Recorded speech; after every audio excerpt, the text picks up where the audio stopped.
பிரியமான கர்த்தருடைய பிள்ளைகளே, ஆண்டவராகிய இயேசு கிறிஸ்துவின் நாமத்தினாலே நான் உங்களை வாழ்த்துகிறேன். இந்த மார்ச் மாதத்தில் ஆண்டவர் நமக்காக சொல்லுகிற வாக்குத்தத்தம், மரண பரியந்தம் உண்மையாயிரு, அப்பொழுது நான் ஜீவரிடத்தை உனக்கு கொடுப்பேன். பிரியமான தேவ பிள்ளைகளே, வெளிப்படுத்தல் விசேஷம் 2ஆம் அதிகாரம் 10ஆம் வசனம் இப்படியாக சொல்லப்பட்டிருக்கிறது. உண்மையுள்ள மனுஷன் பரிபூர்ண ஆசீர்வாதங்களை பெறுவான் என்று சொல்லி நீதிமொழிகளில் சொல்லப்பட்டிருக்கிறது.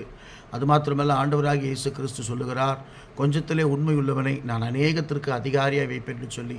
ஆகவே எனக்கு இதை கேட்டுக்கொண்டிருக்கிற எனக்கு அன்பான கர்த்தருடைய பிள்ளைகளே, நீங்கள் ஜெப வாழ்க்கையிலே, பரிசுத்த வாழ்க்கையிலே, தேவனுக்கு கொடுப்பதிலே, சபை ஊழியங்களிலே கடந்து கொள்வதிலே, எல்லாவற்றிலும் உண்மையுள்ள பிள்ளையாக இருக்கும் பொழுது கர்த்தர் மெய்யாகவே அவர் உங்களுக்கு ஜீவரிடத்தை கொடுக்கிறவராக இருக்கிறார். தேவன் நம்மிடத்து உண்மையை எதிர்பார்க்கிறார். ஆகவே இந்த மாதத்தில் ஒரு தீர்மானம் பண்ணுவோம். ஆண்டவரே, நான் மரண பரியந்தம் இந்த உலகத்தில் வாழ்கிற வரைக்கும் உமக்கு நான் உண்மையாக இருப்பேன் என்று சொல்லி தீர்மானம் பண்ணுவோம். நிச்சயமாகவே ஜீவரிடத்தை தந்து நமக்கு